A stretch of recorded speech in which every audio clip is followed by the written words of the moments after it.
महाकालेश्वर ज्योतिर्लिंग शिव को समर्पित एक हिंदू मंदिर है और यह 12 ज्योतिर्लिंगों में से एक है, जिन्हें शिव का सबसे पवित्र निवास माना जाता है। ये भारत के मध्य प्रदेश राज्य के प्राचीन शहर उज्जैन में स्थित है। यह मंदिर पवित्र क्षिप्रा नदी के किनारे स्थित है।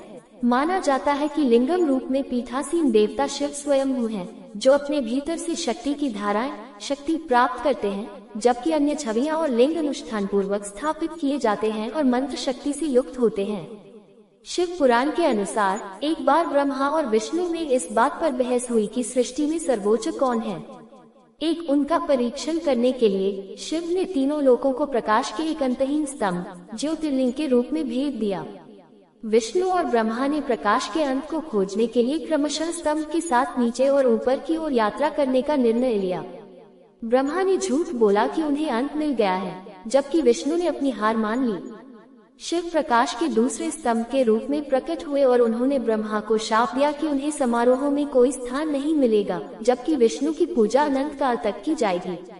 ज्योतिर्लिंग सर्वोच्च अखंड वास्तविकता है, जिसमें से शिव आंशिक रूप से प्रकट होते हैं। इस प्रकार ज्योतिर्लिंग मंदिर वे स्थान है जहाँ शिव प्रकाश के एक ज्वलंत स्तंभ के रूप में प्रकट हुए थे। शिव के 64 रूप हैं। 4 इन सभी स्थलों पर प्राथमिक छवि लिंगम है, जो आरंभिक और अंतहीन स्तंभ का प्रतिनिधित्व करती है, जो शिव की अनंत प्रकृति का प्रतीक है। महाकालेश्वर की मूर्ति दक्षिणामूर्ति मानी जाती है, जिसका अर्थ है कि वह दक्षिण की ओर मुख करके खड़ी है। तांत्रिक शिव नेत्र परंपरा द्वारा समर्थित यह एक अनूठी विशेषता है, जो 12 ज्योतिर्लिंगों में केवल महाकालेश्वर में ही पाई जाती है। ओंकारेश्वर महादेव की मूर्ति महाकाल मंदिर के ऊपर गर्भगृह में प्रतिष्ठित है। गर्भगृह के पश्चिम, उत्तर और पूर्व में गणेश, पार्वती और कार्तिकेय की छवियां स्थापित हैं। दक्षिण में शिव के वाहन नंदी की छवि है। तीसरी मंजिल पर नागचंद्रेश्वर की मूर्ति केवल नाग पंचमी के दिन दर्शन के लिए खुलती है। मंदिर के 5 स्तर हैं, जिनमें से एक भूमिगत है। मंदिर स्वयं एक विशाल प्रांगण में स्थित है, जो एक झील के पास विशाल दीवारों से घिरा है। शिखर या शिखर मूर्तिकला की सजावट से सुशोभित है। ऐसा माना जाता है कि अन्य सभी मंदिरों के विपरीत यहाँ देवता को चढ़ाया गया प्रसाद, पवित्र प्रसाद, दोबारा भी चढ़ाया जा सकता है। समय के देवता शिव अपनी पूरी महिमा के साथ उज्जैन शहर में हमेशा राज करते हैं। महाकालेश्वर का मंदिर, जिसका शिखर आसमान में ऊंचा है, क्षितिज के सामने एक भव्य अग्रभाग है, जो अपनी भव्यता के साथ आदिकालीन विस्मय और श्रद्धा को जगाता है। महाकाल आधुनिक व्यस्तताओं की व्यस्त दिनचर्या के बीच भी शहर और उसके लोगों के जीवन पर हावी है और प्राचीन हिंदू परंपराओं के साथ एक अटूट संबंध प्रदान करते हैं।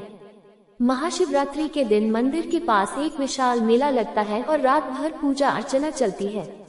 मंदिर में राम मंदिर के पीछे पालकी द्वार के पीछे पार्वती का मंदिर है, जिन्हें अवंतिका देवी उज्जैन शहर की देवी के रूप में जाना जाता है। यह मंदिर 18 महाशक्ति पीठों में से एक माना जाता है।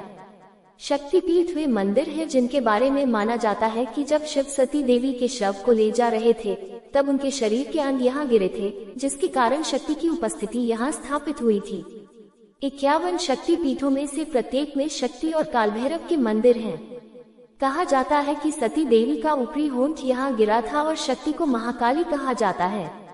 पुराणों के अनुसार उज्जैन शहर को अवंतिका कहा जाता था और यह अपनी सुंदरता और भक्ति के केंद्र के रूप में अपनी स्थिति के लिए प्रसिद्ध था। यह उन प्राथमिक शहरों में से एक था जहां छात्र पवित्र ग्रंथों का अध्ययन करने जाते थे। किंवदंती के अनुसार उज्जैन के एक शासक थे, जिनका नाम चंद्रसेन था, जो शिव के एक पवित्र भक्त थे और हर समय उनकी पूजा करते थे। एक दिन श्रीकर नाम का एक किसान का लड़का महल के मैदान में टहल रहा था और उसने राजा को शिव का नाम जपते हुए सुना और उनके साथ प्रार्थना करने के लिए मंदिर में भाग गया। हालांकि पहरेदारों ने उसे बलपूर्वक हटा दिया और उसे क्षिप्रा नदी के पास शहर के बाहरी इलाके में भेज दिया।